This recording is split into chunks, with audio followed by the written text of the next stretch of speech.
Assalamualaikum warahmatullahi wabarakatuh. Allahumma sholli ala Sayyidina Muhammad wa ala ali Sayyidina Muhammad. Segala puji syukur kita kehadirat Allah Subhanahu wa Ta'ala. Salawat dan salam kita haturkan kepada baginda Nabi besar Muhammad sallallahu alaihi wasallam beserta keluarganya dan sahabatnya dan kita selaku umatnya. Mudah-mudahan mendapatkan syafaatnya. Dan jangan lupa like, comment, dan subscribe-nya. Mohon dukungannya agar kami lebih semangat untuk mengupload selalu dan mengembangkan kisah sejarah-sejarah di channel ini. Terima kasih. Yuk, kita lanjut. Kisah Nabi Yakub alaihissalam. Nabi Yakub adalah putra dari Nabi Ishak bin Ibrahim, sedang ibunya adalah anak saudara dari Nabi Ibrahim, bernama Rivka binti Azar. Ia adalah saudara kembar dari putra Ishak yang kedua bernama Ishak. Antara kedua saudara kembar ini tidak suasana rukun dan damai serta tidak ada menaruh kosis yang satu terhadap yang lain. Bahkan Ishak mendendam dengki dan iri hati terhadap Yakub saudara kembarnya yang memang dimanjakan dan lebih disayangi serta dicintai oleh ibunya. Hubungan mereka yang renggang dan tidak akrab itu makin buruk dan tegang setelah diketahui oleh Ishak bahwa Yakublah yang diajukan oleh ibunya ketika ayahnya minta kedatangan anak-anaknya untuk diberkahi dan didoakan, sedangkan dia tidak diberitahu dan karenanya tidak mendapat kesempatan seperti Yakub memperoleh berkah dan doa ayahnya.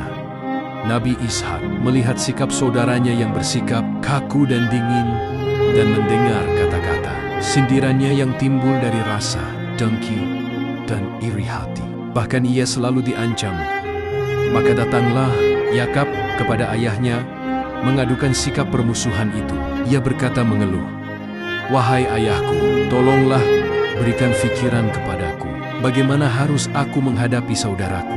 Isu yang membenciku mendendam dengki kepadaku dan selalu menyindirku dengan kata-kata yang menyakitkan hatiku, sehingga akan menjadi hubungan persaudaraan kami berdua renggang dan tegang. Tidak ada saling cinta, mencintai, saling sayang, menyayangi. Dia marah karena ayah memberkahi dan mendoakan aku agar aku memperolehi keturunan soleh, rezeki yang mudah, dan kehidupan yang makmur, serta kemewahan. Dia menyombongkan diri dengan kedua orang istrinya dari suku Kanaan dan mengancam bahwa anak-anaknya dari kedua istri itu akan menjadi saingan berat bagi anak-anakku kelak di dalam pencarian dan penghidupan dan macam-macam ancaman lain yang mencemas dan menyesakkan hatiku. Tolonglah ayah, berikan aku fikiran bagaimana aku dapat mengatasi masalah ini serta mengatasinya dengan cara kekeluargaan," berkata si ayah Nabi Ishak yang memang sudah merasa kesal hati melihat habang putranya yang makin hari makin, "Wahai anakku, karena usiaku yang sudah lanjut, aku tidak dapat menengahi kamu berdua. Ubanku sudah menutupi seluruh kepalaku, badanku sudah membongkok raut, mukaku sudah kisut berkerut, dan aku sudah berada di ambang pintu perpisahan dari kamu dan meninggalkan dunia yang fana ini. Aku khawatir bila aku sudah menutup usia, gangguan saudaramu isu kepadamu akan makin meningkat dan ia secara terbuka akan memusuhimu, berusaha mencari kecelakaanmu dan kebinasaanmu. Ia dalam usahanya memusuhimu akan mendapat sokongan dan pertolongan dan saudara-saudara iparnya yang berpengaruh dan berwibawa di negeri ini. Maka jalan yang terbaik bagimu, menurut fikiranku, engkau harus pergi meninggalkan negeri ini dan berhijrah engkau ke Fadan Aram di daerah Irak, di mana bermukim bapa saudaramu, saudara ibumu Laban bin Ba'tail. Engkau dapat mengharap dikawinkan kepada salah seorang putrinya, dan dengan demikian menjadi kuatlah kedudukan sosialmu disegani dan dihormati orang karena kedudukan mertuamu yang menonjol di mata masyarakat. Pergilah engkau ke sana dengan iringan doa dariku. Semoga Allah memberkahi perjalananmu, memberi rezeki murah dan mudah, serta kehidupan yang tenang dan tenteram. Nasihat dan anjuran si ayah mendapat tempat dalam hati si anak. Yakub melihat dalam anjuran ayahnya jalan keluar yang dikehendaki dari krisis hubungan persaudaraan antaranya dan isu. Apalagi mengikuti saranan itu, ia akan dapat bertemu dengan bapa, saudaranya, dan anggota-anggota keluarganya dari pihak ibunya. Ia segera berkemas-kemas membungkus barang-barang yang diperlukan dalam perjalanan, dan dengan hati yang terharu serta air mata yang tergenang di matanya, ia meminta kepada ayahnya dan ibunya ketika akan meninggalkan rumah. Nabi Yakub tiba di Irak dengan melalui jalan pasir dan Sahara yang luas dengan panas. Mataharinya yang terik dan angin, semuanya panas yang membakar kulit. Yakub meneruskan perjalanan seorang diri menuju ke Padan Aram, di mana bapa saudaranya Laban tinggal. Dalam perjalanan yang jauh itu, ia sesekali berhenti beristirahat bila merasa letih dan lesu. Dan dalam salah satu tempat perhentiannya, ia berhenti karena sudah sangat letihnya tertidur di bawah teduhan sebuah batu karang yang besar. Dalam tidurnya yang nyenyak, ia mendapat mimpi bahwa ia dikurniakan rezeki luas, penghidupan yang aman, damai, keluarga dan anak cucu yang soleh dan bakti, serta kerajaan yang besar dan makmur. Terbangunlah Yakub dari tidurnya, mengusapkan matanya, menoleh ke kanan dan ke kiri, dan sadarlah ia bahwa apa yang dilihatnya hanyalah sebuah mimpi. Namun ia percaya bahwa mimpinya itu akan menjadi kenyataan di kemudian hari, sesuai dengan doa ayahnya yang masih tetap mendengung di telinganya. Dengan diperoleh mimpi itu, ia merasa segala letih yang ditimbulkan oleh perjalanannya menjadi hilang. Seolah-olah ia memperolehi tenaga baru, dan bertambahlah semangatnya untuk secepat mungkin tiba di tempat yang dituju dan menemui sanak saudaranya dari pihak ibunya. Tiba pada akhirnya Yakub di depan pintu gerbang kota Padan Aram. Setelah berhari-hari, siang dan malam, menempuh perjalanan yang membosankan, tiada yang dilihat selain dari langit di atas dan pasir di bawah. Alangkah lega hatinya ketika ia mulai melihat binatang-binatang peliharaan berkeliaran di atas ladang-ladang rumput. Burung-burung beterbangan di udara yang cerah, dan para penduduk kota berhilir mundur mencari nafkah dan keperluan hidup masing-masing. Sesampainya di salah satu persimpangan jalan, ia berhenti. Sebentar bertanya salah seorang penduduk di mana letaknya rumah saudara ibunya. Laban berada. Laban seorang kaya raya yang kenamaan, pemilik dari suatu perusahaan peternakan yang terbesar di kota itu, tidak sukar bagi seseorang untuk menemukan alamatnya. Penduduk yang ditanyanya itu segera menunjuk ke arah seorang gadis cantik yang sedang menggembala kambing, seraya berkata kepada Yakub, "Kebetulan sekali, itulah dia putrinya Laban yang akan dapat membawamu ke rumah ayahnya. Ia bernama Rahil."